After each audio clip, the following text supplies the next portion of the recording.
Hello students, आज मैं व्यष्टि अर्थशास्त्र में अध्याय एक में अर्थव्यवस्था के प्रकार बताऊंगा। अर्थव्यवस्था तीन प्रकार की होती है: पूंजीवाद, समाजवाद और मिश्रित अर्थव्यवस्था। अब पहला है पूंजीवाद। पूंजीवाद एक ऐसी आर्थिक प्रणाली है जिसमें उत्पत्ति के साधनों पर निजी व्यक्तियों या उद्यमियों का अधिकार होता है और उनका एकमात्र उद्देश्य अपने लाभ को अधिकतम करना होता है। दूसरा आया समाजवाद। समाजवाद एक ऐसी आर्थिक प्रणाली है जिस पर उत्पत्ति के साधनों पर निजी व्यक्तियों का अधिकार न होकर के समाज या सरकार का अधिकार होता है और उनका उद्देश्य अधिकतम सामाजिक कल्याण करना होता है। तीसरा है मिश्रित अर्थव्यवस्था। मिश्रित अर्थव्यवस्था पूंजीवाद और समाजवाद के बीच की अवस्था है, अर्थात इसमें पूंजीवाद और समाजवाद दोनों के गुणों को लिया गया है। इसमें सार्वजनिक क्षेत्र और निजी क्षेत्र दोनों का ही सह अस्तित्व पाया जाता है और अर्थव्यवस्था के विकास में दोनों ही अपना योगदान देती हैं। अब ये देखिए, पूंजीवाद की विशेषताएं या लक्षण या उद्देश्य या गुण, ये सब एक ही हैं। दिखने में लगेंगे अलग अलग, लेकिन सब एक ही हैं। अब इनमें देखिए, पूंजीवाद का पहला लक्षण या विशेषता या उद्देश्य क्या है? उत्पादन के साधनों पर निजी व्यक्तियों का अधिकार होता है और दूसरा क्या है, वे अपने लाभ को हमेशा अधिकतम करना चाहते हैं। उनका एकमात्र उद्देश्य होता है कि अपने लाभ को अधिकतम करना। और तीसरा है, उन्हें पूंजीवाद में निजी संपत्ति को रखने की स्वतंत्रता होती है। चौथा है, इसमें अत्यधिक प्रतियोगिता पाई जाती है, यानी फर्में अपनी वस्तु को बेचने के लिए आपस में अत्यधिक प्रतियोगिता करती हैं और इसमें उपभोक्ता ही भगवान होता है, यानी उपभोक्ता की ही संप्रभुता होती है और इसमें मालिक और मजदूर के बीच, निर्धन और धनी के बीच वर्ग संघर्ष पाया जाता है।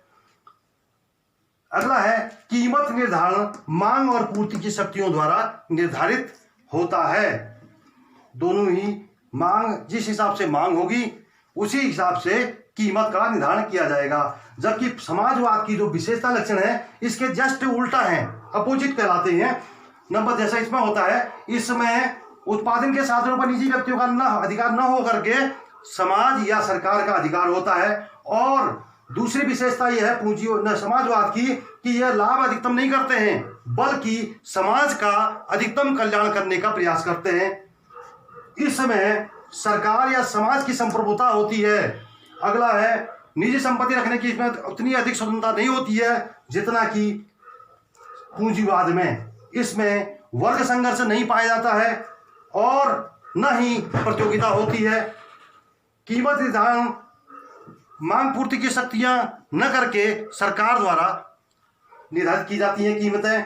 अब तीसरा जो है मिश्रित अर्थव्यवस्था, इसकी विशेषताएं लक्षण भी दोनों के मिश्रण से बनी है। देखिए, पहला क्या है, उत्पादन के साधनों पर निजी व्यक्तियों के साथ साथ सरकार का अधिकार होता है।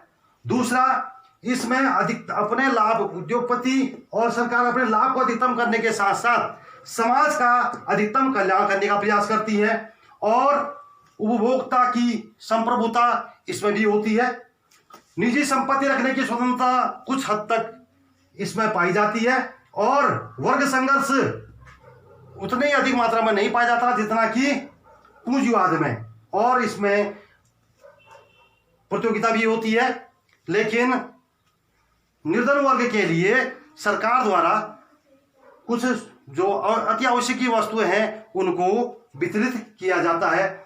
उसके बाद कीमत निर्धारण मांग पूर्ति की शक्तियों के साथ साथ सरकार द्वारा भी निर्धारित की जाती हैं, अर्थात किसी जरूरत निर्धन व्यक्ति को या गरीबी रेखा से नीचे यापन करने वालों को जो सरकार जीवन यापन के लिए वस्तुएं और सेवाएं प्रदान करती है उनकी कीमतें सरकार द्वारा तय की जाती हैं। अब ये देखिए, अब वस्तुएं दो प्रकार की होती हैं। एक होती है उपभोक्ता वस्तु, दूसरी होती है मध्यवर्ती वस्तु। उपभोक्ता वस्तु क्या होती है?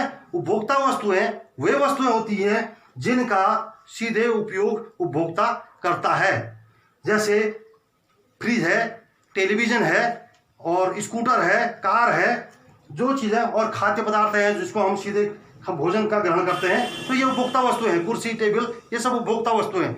अब मध्यवर्ती वस्तुएं क्या हैं? मध्यवर्ती वस्तु वे वस्तुएं होती हैं जिनका उपयोग किसी अन्य वस्तु के उत्पादन में किया जाता है, जैसे कपास से कपड़ा बना, लकड़ी से फर्नीचर बना, तो ये मध्यवर्ती वस्तु लकड़ी कहलाएगी और कपास कहलाएंगे। ये हमारे हो गए। अब एक एक नंबर के क्वेश्चन भी आते हैं कभी। तो ये देखिए, पहला उपभोग। उपभोग किसे कहते हैं? वस्तु या पदार्थ में निहित उपयोगिता का उपयोग करना उपभोग कहलाता है। दूसरा है उत्पादन। वस्तु और पदार्थ में उपयोगिता का सृजन करना उत्पादन कहलाता है। तीसरा है विनिमय।